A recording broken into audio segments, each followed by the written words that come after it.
बच्चे डिस्कस करने जा रहे हैं आईसीएस स्टडी मटेरियल से आपके अकाउंटिंग स्टैंडर्ड 22 के एमसीक्यूज। बेटा एज पर AS 22 on accounting for taxes on income, tax expense क्या होगा? बेटा current tax plus defer tax to PNL होगा, current tax minus defer tax credit to PNL, क्या दोनों ही करेक्ट है? तो बेटा इट कुड बी, ऑप्शन क्या होगा आपका?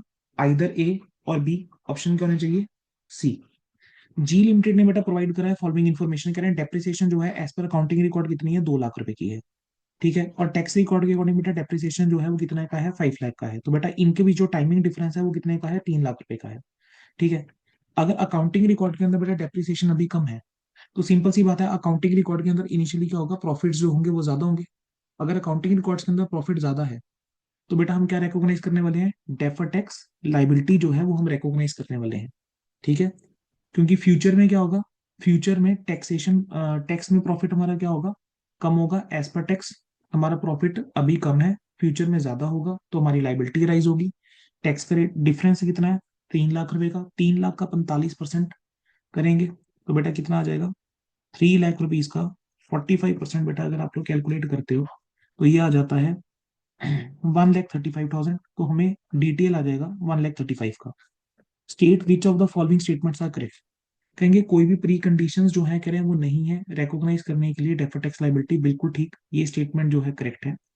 Defer tax asset under all the circumstance can be created if and only if एक रीजनेबल सर्टेनिटी है कि फ्यूचर टैक्सेबल इनकम राइज होगी। दोनों स्टेटमेंट बेटा करेक्ट है, तो both are correct. Which of the following statement are incorrect? Only timing difference result in the creation of defer tax. कह रहे हैं सिर्फ टाइमिंग डिफरेंस जो है वो रिजल्ट क्रिएट करके चलता है, रिजल्ट करता है in creation of defer tax. Permanent difference do not result in creation of defer tax. Tax rate जो यूज होता है मेजर करने के लिए defer tax is substantially enacted tax rate. Entity को रिकॉग्नाइज करना होता है डेफर टैक्स लाइबिलिटी और asset arising out of time difference. There are no condition which are required to be valuated for this recognition. बोलो बेटा कौन सी statement है जो कि गलत है? बेटा सिर्फ टाइमिंग डिफरेंस होते हैं, क्रिएशन के लिए डेफर टैक्स करेक्ट है, ये भी करेक्ट है, बिल्कुल करेक्ट है। यहां पर सर कंडीशंस होती है ना डेफर टैक्स एसेट को रिकॉग्नाइज करना है, तो इनकरेक्ट क्या है? डी। तो आपका ऑप्शन नंबर डी आ जाएगा। ठीक है बेटा, अब हमने करने हैं AS7 के। बेटा AS7 के ऊपर आ जाएंगे। कह रहे हैं कि एक्स वाई ने एग्री करा है कि वो कंस्ट्रक्ट करेगा एक building on behalf of client GH limited. तो कॉन्ट्रैक्टर कौन हो गया? X Y. कह रहे हैं एक्सपेक्टेड कंप्लीशन टाइम है 3 साल का। एक्स लिमिटेड ने कॉस्ट इनकट कर दी है बेटा 30 लाख रुपए की। एक्सपेक्टेड है कि एडिशनल कॉस्ट और होगी 90 लाख रुपए की। तो टोटल कॉस्ट कितनी होगी बेटा? 120 लैक्स की। ठीक है, कह रहे हैं जो टोटल कॉन्ट्रैक्ट वैल्यू है वो 112 लाख है। As at X as at 31 March 2022 X Y ने बिल्ड करा हुआ है कितने का? 42 लाख रुपीज का। और कह रहे हैं एज पर एग्रीमेंट। एज्यूम करो कि वर्क जो है वो कंप्लीट हो जाता है 75% तक to the X by the end of year 2। Year 2 के एंड में कह रहे हैं कि 75% काम कंप्लीट हो जाता है। वो आपको कह रहा है सबसे पहली चीज जो उसने पूछी है, कितना रेवेन्यू आप रिकॉग्नाइज करके चलोगे for the year ended 31 March 2022। चलिए बेटा देखते हैं कि हमारा काम जो है वो कंप्लीट हुआ कितना है। अगर फर्स्ट ईयर के एंड में अगर आप देख के चले तो 30 की कॉस्ट आप इनकर कर चुके हो। आपको दिया होता है कि एडिशनल कॉस्ट 90 की और लगने वाली है, तो टोटल कॉस्ट लगने वाली है 120। तो परसेंटेज ऑफ कंप्लीशन अगर आप लगा के चलोगे तो 25% काम बेटा आपका जो है वो कंप्लीट हो चुका हुआ है। अगर कॉन्ट्रैक्ट की वैल्यू 112 लाख है, 112 लाख का अगर आप बेटा 25% आप निकालोगे तो this will come out to be 40। 112 lakh का अगर आप 25% निकालोगे तो बेटा ये आपके पास कितना आ रहा है? 100 का 25% हो गया 25, 12 का 25% हो गया 3, तो 28 लाख रुपए। 28 लाख आपका क्या होना चाहिए आंसर? टोटल एक्सपेंस कह रहे हैं कितना रिकॉग्नाइज करके चलोगे ईयर 1 के अंदर? बेटा ईयर 1 में हम कितना एक्सपेंस है जो कि रिकॉग्नाइज कर लेंगे? बेटा मेरे को कितना एक्सपेंस है जो दे रखा है, चलिए बताएंगे। सर मेरा जो एक्सपेंस है दैट इज ऑफ 30 लैक्स। ठीक है, 30 लैक्स में इसकी कॉस्ट जो है आप इनकर कर चुके हो। लेकिन बेटा आपका जो कॉस्ट जा रहा है टोटल जा रहा है 120 और कॉन्ट्रैक्ट की वैल्यू है 112। तो बेटा ये जो लॉस है, क्या मुझे इसको इमीडिएटली रिकॉग्नाइज कर लेना चाहिए? तो 30 वो और प्लस 8, 38 लैक्स हो गया। कहेंगे ईयर 2 में कितना रेवेन्यू रिकॉग्नाइज करके चलोगे? बेटा 75% आ जाएगा।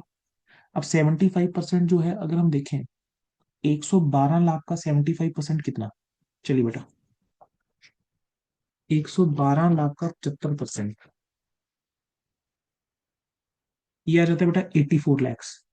112 लाख का 75% तो बनता है सर 84 लैक्स। ठीक है, लेकिन यहां पर हुआ क्या,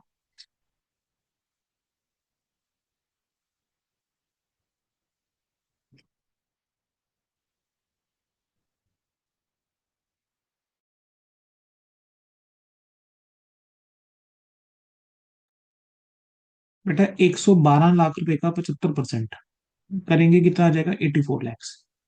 ये तो क्यूमुलेटिव हो गया। आप पहले साल जो है वो 28 लाख रुपए का रेवेन्यू रिकॉग्नाइज कर चुके हो, तो कितना रेवेन्यू रिकॉग्नाइज करके चलेंगे आप, 56 लाख। तो ऑप्शन नंबर आ जाएगा बेटा सी। अगला आपको गिवन है बेटा, मैसेज ए बी है, उसने प्रेजेंट करी है information for the contract number. Total contract value given है 370 की। कह रहे हैं सर्टिफाइड वर्क कंप्लीटेड है 320 का, कॉस्ट इनकम टिल डेट है 360, प्रोग्रेस पेमेंट रिसीव्ड है 300 की। कह रहे हैं आपको बताना है कि एक्सपेक्टेड फ्यूचर कॉस्ट अगर इनकर होनी है 50 की, कितना रेवेन्यू रिकॉग्नाइज होना चाहिए on the basis of the certified work completed.